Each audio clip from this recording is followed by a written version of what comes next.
If you want to help Myth Vision Podcast grow, you can join our Patreon. There are different tiers, as well as help out with PayPal. Thank you so much. Don't forget to like, subscribe, share, and comment.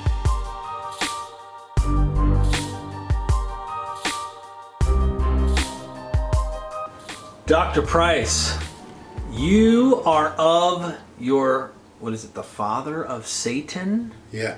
So Satan has a father. What the heck is going on? Please help me out here. It's a more elaborate demonology that you find in Islam and in some other religions, part of ancient lore. I don't know why anybody would come up with that, but it kind of reminds me of the mythology you find in the Acts of Pilate / Gospel of Nicodemus, where you find out that Satan is no longer in charge of hell. Beelzebub is, but they're ruling together. Where did this come from? There's no telling. In the Middle Ages, you have demonologies, dictionaries of the demons and their names and what they're good for if you summon them, like in the incredible movie Hereditary. Holy mackerel. That's a great one for Halloween.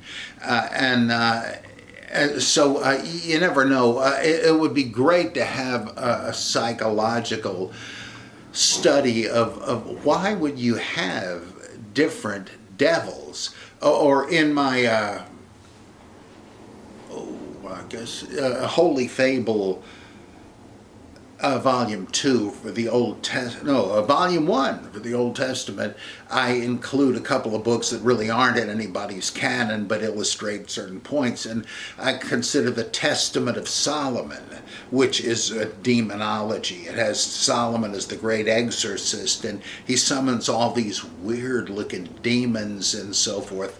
Fascinating. One of the Psalms mentions this. It says, "Blessed is he who takes shelter beneath the wings of Elion, and whose trust is in Yahweh," and it gives like 3 or 4 divine names. And it says you won't suffer from the arrows of Namtar, who was the sunstroke demon, or from the pestilence, and that too is a proper name. So it's like an incantation in the Bible, arming yourself with the divine names to ward off specific demons. I mean, this is much more elaborate than people think. And how much of it was believed in the time of Jesus? Well, there's some weird, funny business as to whether Satan and Beelzebub are the same person in the Gospels, and it gets strange. I just think that statement, you are of the father of the devil. Wow. Please continue. Sorry. You mentioned somebody that says it's a mistake to read these fragmentary New Testament hints and the like in light of something like the Book of Enoch. Well, Margaret Barker has convinced me that that's exactly what you should do, because these books that are outside of the rabbinical canon, which we have inherited as the Old Testament, preserve beliefs suppressed during the Deuteronomic reform, and that Enoch and Jubilees and all this stuff with the wild angelologies and new revelations and rewrites of the Torah and all kinds of visions and stuff, that this is based on, and the description of the temple is different in these books, and that a whole lot was cut from the texts in the versions of Deuteronomy, etc., that we have. And so she has great books like The Lost Prophet, about the influence of Enoch in the New Testament, and another one called The Gate of Heaven, which is about temple imagery in the Old and New Testaments, and how it was cut and curtailed in the Old, but that people still remembered it, and that it appears in the New Testament. Like Leviathan, the seven-headed serpent in Revelation, that's right out of the old combat myth Anyway, and also the Older Testament is a great one that she wrote about reconstructing the fall of the angels myth, for example. She says you can tell from what does survive here and there what the original background must have been. And it's not what it looks like today. We know from the Nag Hammadi text that there were loads of different versions of the Eden story. Where'd they come from? They're just making them up? Well, they might have, but it kind of sounds like there was a wider... Or Ezekiel has an alternate version of Eden and the fall of Adam and so on. And so she gives attention to these things and says, actually, you should compare the canon with these other books. And it really throws a different light on things. Let me ask you this about the devil, because I think that's important to understand. Everyone has this red figure with horns, and he's just a bad guy. Can you give a little backdrop on the devil? I mean, does the devil take an evolution? I know that the thought about the devil is that he was Lucifer, he was Satan. I'm not necessarily asking that. That's another video. My question is, the devil himself, what is the devil? Well, the name or title, the devil, means the hurler, implying the hurler of accusations and slanders and all that, which really is exactly equivalent to ha-satan, the accuser. So it's really just Greek and Hebrew for the same thing. The adversary. Well, Satan comes up, I think, the Satan, because it's not a name yet, comes up 3 times in the canonical Old Testament. And in each instance, one has to do with the sons of God getting together in the beginning of Job, and another in First Chronicles has the Satan tempting David to conduct a census to see what he can fall back on in battle instead of just trusting God.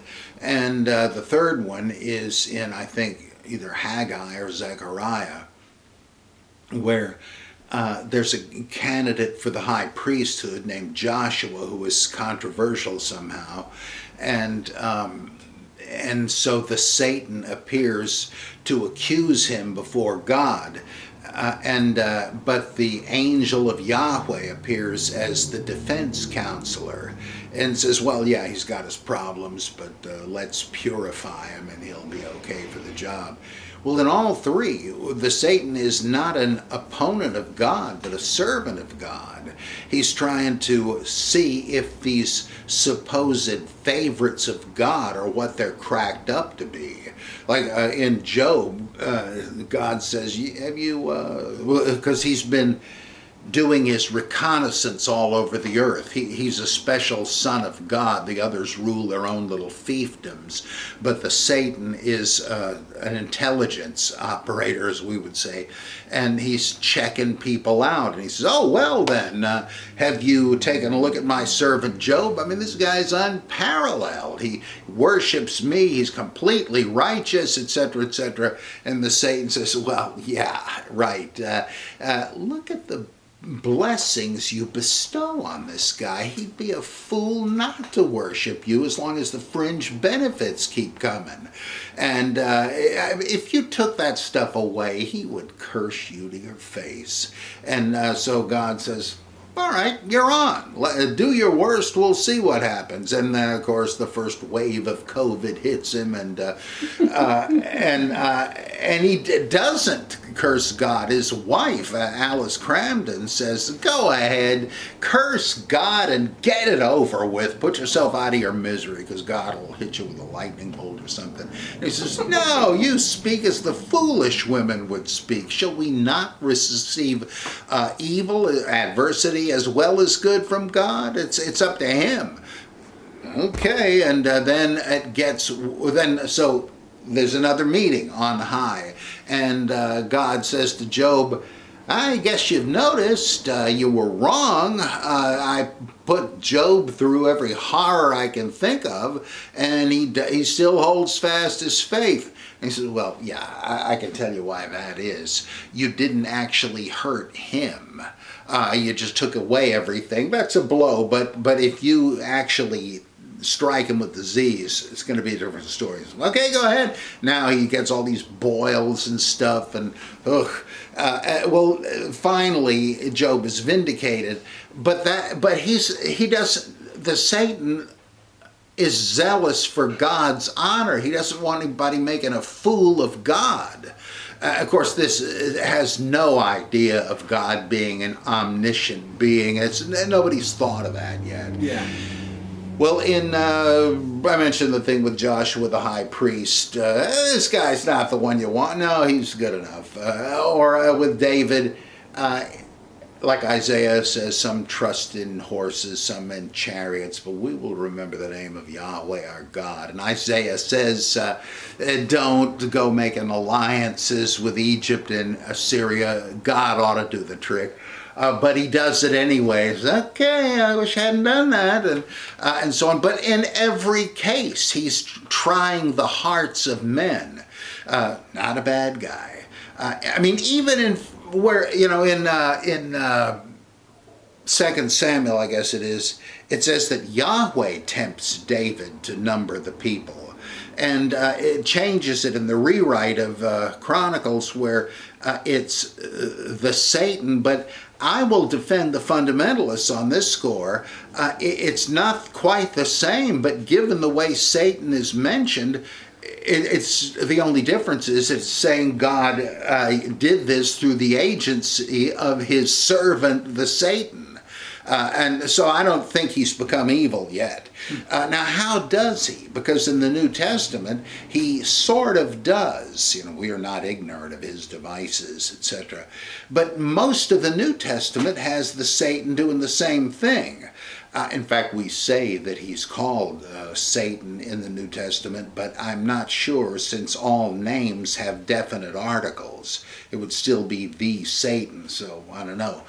But what does he do with Jesus, newly baptized, still dripping from the Jordan? The Holy Spirit drives him into the desert where he meets Satan, and he says, if you're the Son of God, well, why don't you do this? Surely you can do it. And he says, well, yeah, but you know what Deuteronomy says, and he's not going to do this. And then it's the same thing with another one. If you're the Son of God, how about jumping off the roof? And so God will protect you, won't he? And he says, you know what it says, you shall not tempt the Lord your God, etc. And three of these things, and then he leaves him alone for a while. What's he doing? Is he trying to get Jesus to sin? No, he's trying to see if he will. He's trying to say, are you really what you're supposed to be? Let's find out. And that's why the Holy Spirit sends him to the wilderness. He's not trying to get Jesus to sin. He's just putting him through his paces, like you were telling me off camera about how your dad had to go through these incredible trials to become special ops warrior and so forth. Not everybody can do it, so you try them. How about at the Last Supper in Luke 22, where Jesus says, Simon, Simon, Satan has demanded his right to sift you all like wheat. And you're not going to come out too well, but I have prayed that you may be strengthened when you return to God, and lead the rest of them.